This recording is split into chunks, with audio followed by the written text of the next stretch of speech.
Okay, all right, now, so let's come to the national confab. All right. So where is the place of the indigenous community in the national confab? There's one thing I want to disagree with first. That is the allocation of the allocation given to each geopolitical zone. Yes.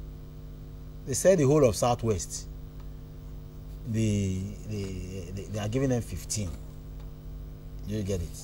The whole of Southwest, from Kwara, Kogi down to Lagos, you give all the ethnic nationalities 15.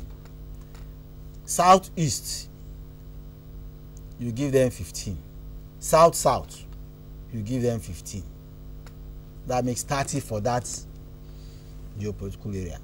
You get it? Of course, it used to be Western, Eastern region. Yes. Now the whole of Eastern region will have 30. The whole of Western region will have 15. The whole of the North will have 45. Then, of course, there are other ones too that they will give. It's not fair. It's not fair because at the end of the day, after all this Georgia and everything, we'll still get to areas where we'll vote. And your people, the other people can team up against you. And say they are not agreeing with all these conditions. Yes. And that is why we said that if we go to the confab, people have a right to withdraw from that confab and form a government of their own. If they are not if their views yes, are not going to be given space. Accommodated. You get it.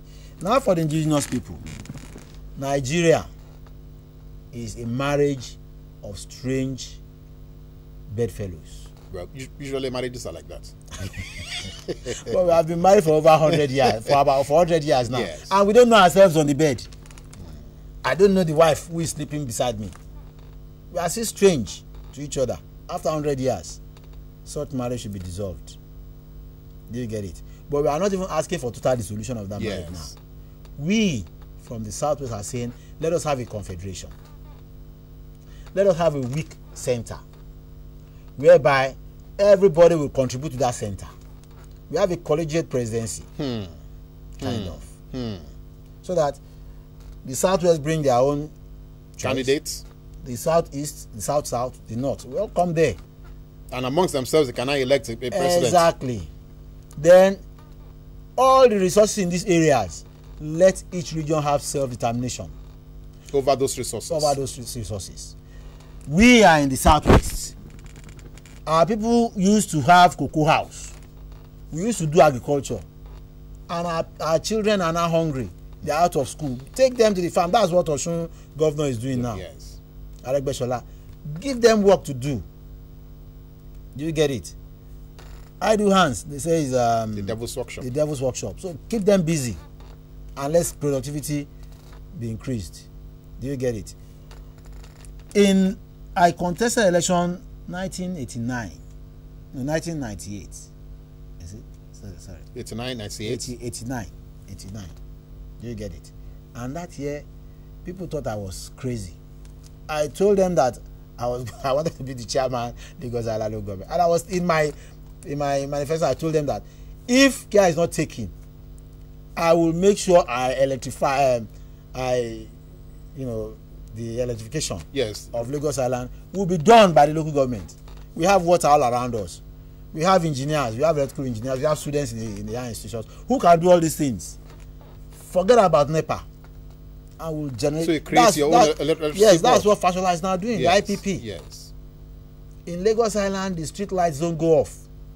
Have you ever noticed that? Yes. They don't go off. Let them take off the lights of everywhere. The street lights will be on. And that means that you are saying that the indigenous communities or the can stand on their own and develop if given the chance. If you don't lump them up in the name of one Nigeria, which is making no sense again. Now, another issue that actually is on the table is a question of how do you identify those who are going to represent these constituent members of this national confab. That issue again has not actually been resolved. Are they going to be selected? Are they going to be elected? Are they going to be handpicked? They are not going to be elected. They are not going to be elected. They are going to be selected. So how do you get the 15 that is coming from Southwest Nigeria? We've been meeting, we've been talking. Our leaders have been talking. My group, Ataeshe, that is headed by Mr. Tokunbo Ajasi. Yes. We went to meet Kabiyesi Ooni of Ife, and we told even before this period that I should start something, and he started it. And we've been meeting, been collecting obas and leaders of thought in Yoruba land. Yes. And we've been meeting. I was told Alaafin has been doing that in his area.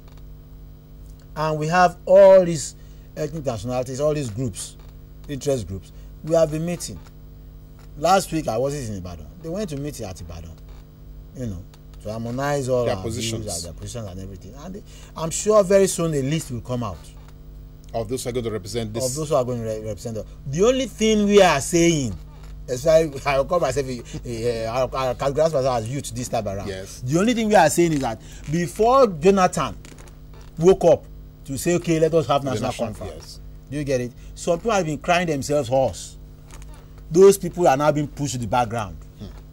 And some big names have come to say, yes, We are the ones. we are the leaders of the Yorubas. Yes.